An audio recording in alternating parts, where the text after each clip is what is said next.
शंकर भगवान पर चढ़ा हुआ जल शिव का प्रसाद। शिव महापुराण की विद्येश्वर संहिता में लिखा है, शंकर भगवान का प्रसाद यदि तुम्हारे हाथ में आ जाए, उसको लेने में एक क्षण की देरी मत करो, उसको प्रणाम करो और शिव जी का प्रसाद धारण करो। क्यों? वो शिव का प्रसाद हमें कवच प्रदान कर देता है। कवच देता है।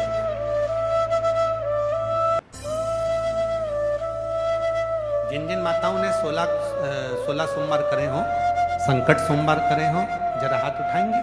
कभी जिन्होंने 16 सोमवार संकट सोमवार करे, उठाओ हाथ। करें आप लोगों ने?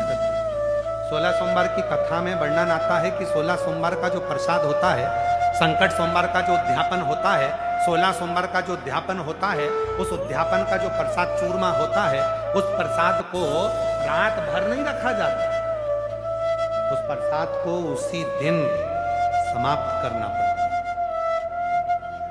शिव के प्रसाद को लेने में देरी नहीं कर सकते। भंडारा गए हो? हम महाराष्ट्र वाले भंडारे की बात नहीं कर रहे, हम यहीं पे भंडारा चल रहा है उसकी बात कर रहे हैं। भंडारा गए हो?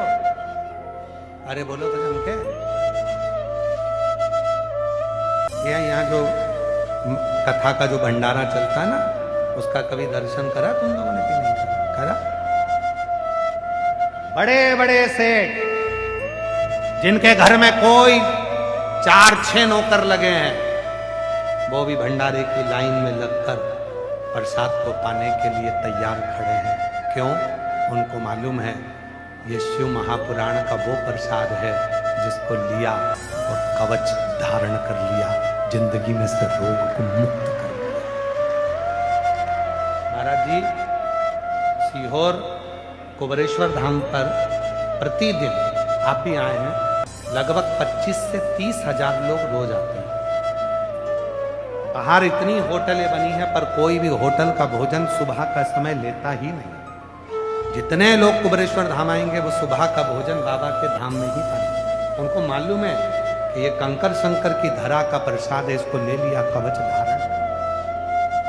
और ये कवच एक दिन का नहीं, स्वयं भगवान दुर्वासा ऋषि के रूप में भगवान शंकर गए, भगवान कृष्ण को कवच देने के लिए खीर खाई और खीर खाकर भगवान कृष्ण के शरीर पर फेंक दी।